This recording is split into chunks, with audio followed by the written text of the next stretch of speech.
მოგესალმებით ჩემო მეგობრებო, დღევანდელ გაკვეთილში მოდი განვიხილოთ les adjectifs possessifs, ანუ კუთვნილებითი ზეცართავი სახელები და les adjectifs démonstratifs, ჩვენებითი ზეცართავი სახელები.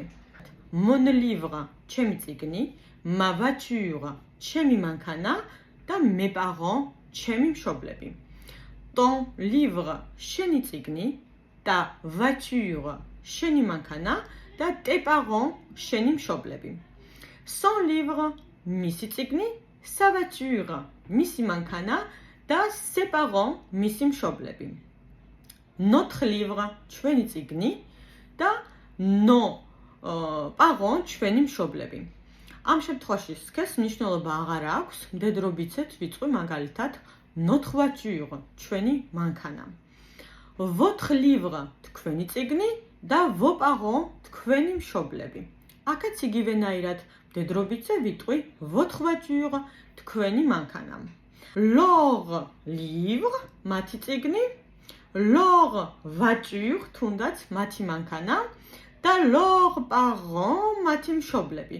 მხოლოდ განსხვავება ის არის, რომ მრავლობითი შემთხვევაში, რო ვთქვა მათი მშობლები, leur იწერება s-ით, à la fin, ანუ ბოლოში გვაქვს s-ი.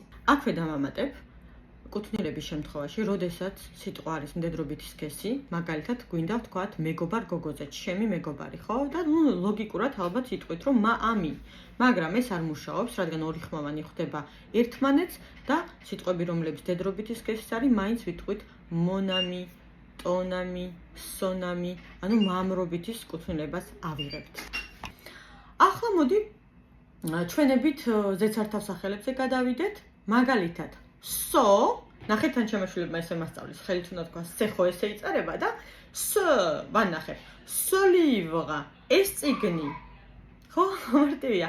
Ce livre, რო არ დაგავიწყდეთ და s-ით არ დაწეროთ, იმიტომ რომ ყველაზე ხშირად ესე შლებათ ხოლმე, რომ როგორ დაწერონ s-ით თუ set-ი. Voilà, ხო მარტივია. Okay. მდედრობიცე cette voiture, ორი ტეთი, ეს მანქანა და მრავლობითში ces livres, ეს წიგნები მაგალითად, ხო?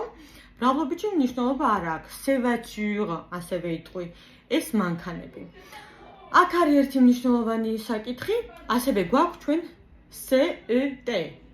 და ეს გამოიყენება მაშინ, როდესაც სიტყვა არის მამრობითი სქესის და იწყება ხმოვნით, როგორიც არის un appartement, un hôtel.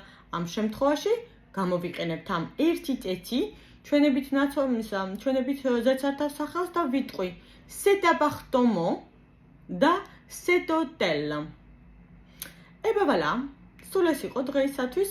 კარგად გაიაზრეთ, ამოიწერეთ, მოინიშნეთ და შემდეგ გაკვეთილებში კიდე განვიხილოთ სხვადასხვა თემები. თუ მოგეწონათ მსგავსი ტიპის ვიდეოები, დამიწერეთ, დამიკომენტარეთ, ასევე მითხარით რა თემებზე გსურთ რომ აგიხსნათ გაკვეთილები და როცა რომ ექნება ხოლმე დიდი სიამოვნებით ასეთი ტიპის ვიდეოებს ჩავწერ. ნახვამდის.